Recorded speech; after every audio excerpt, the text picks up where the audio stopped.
Om Shanti, everyone. I'm going to talk about spiritual wisdom and how it helps me. At this time of coronavirus, there's so much uncertainty, fear, and anxiety that a dose of spiritual wisdom in our lives can not only help us directly, but help us to help those who are around us in that state of fear. There are three things about using wisdom in our practical lives that I'd like to talk about. The first is that it should be simple. To understand, have deep and subtle implications.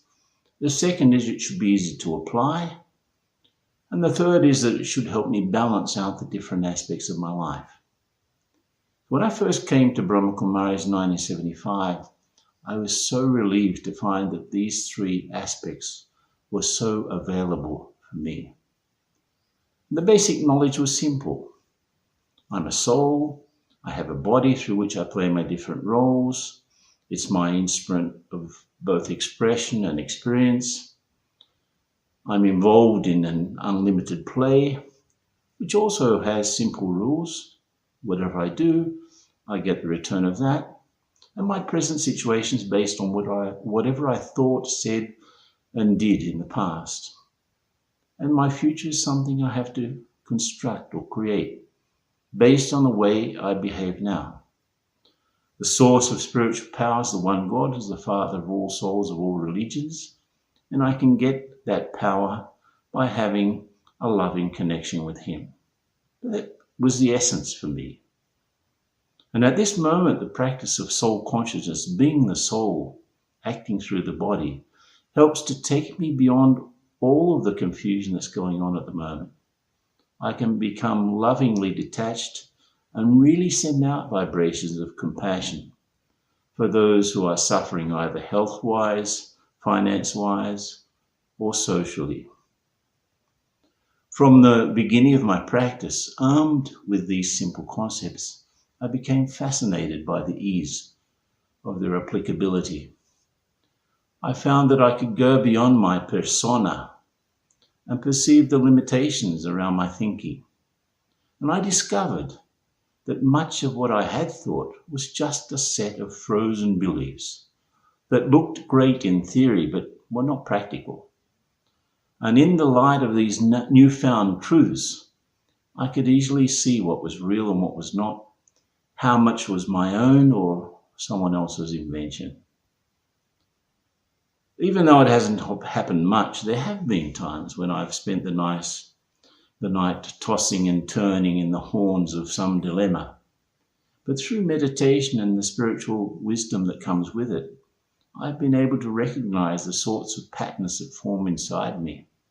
And I can distinguish between the voices that come from my past or the opinions of others and even their emotional blackmail that sometimes people put. I can have the clarity to separate what's true from what is only apparently true. I understand how wisdom is about the amount of time it takes me to respond correctly to an unexpected situation. Meditation helps me put a few seconds between what happens and my reaction so that I don't express things that I later regret. Now, I often feel that wisdom can be measured by the time that it takes me to respond properly to an unexpected circumstance, to become comfortable in an uncomfortable situation. If it takes a long time, it means that I'm less wise. And if I can't adjust or accommodate at all, it means I have no wisdom. But if I can quickly appreciate the different factors and the influences in a situation and organize my response in the best possible manner, it means that I am becoming wiser. This is what spiritual wisdom is all about, actually.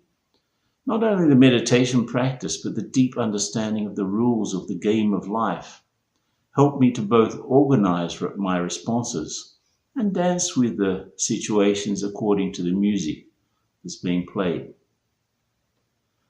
The third aspect is by understanding these simple things and the practice of meditation, I'm able to keep balance while going about my activities. This is the real wisdom. I've been able to introduce, for example, meaningful pauses throughout the day that can help me meet the requirements of the situation, organize the traffic of my thinking. When I understand the simple analogy of the inner being having a charge like a battery, then I naturally become concerned about how to charge myself when I need, how to connect up with the power source who's God.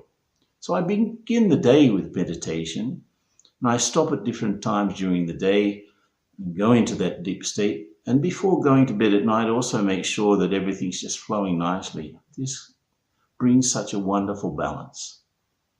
Nothing that runs on a battery can go on without stopping for a charge now and then.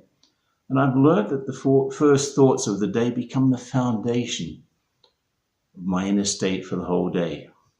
But also I need to pause from time to time in order to check the traffic of my thoughts and feelings. This is a fantastic benefit.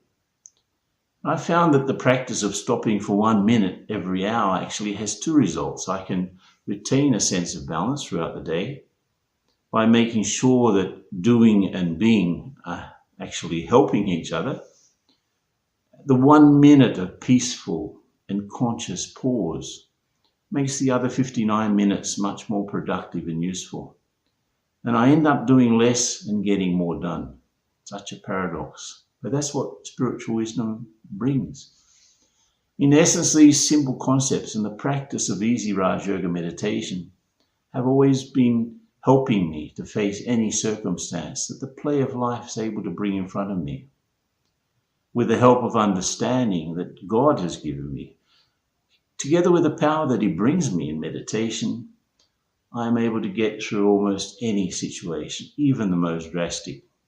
For example, a few years ago, I was in Santiago in Chile, and there was an earthquake in the middle of a talk I was giving.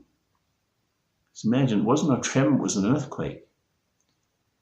Immediately, all of the wisdom and the spiritual power that I had accumulated over time was present in me. And I just thought, oh, an earthquake is happening. Let me just adjust. And I was able to. Some people didn't go into a state of panic, and I asked them why not. They said because we're in a wooden building.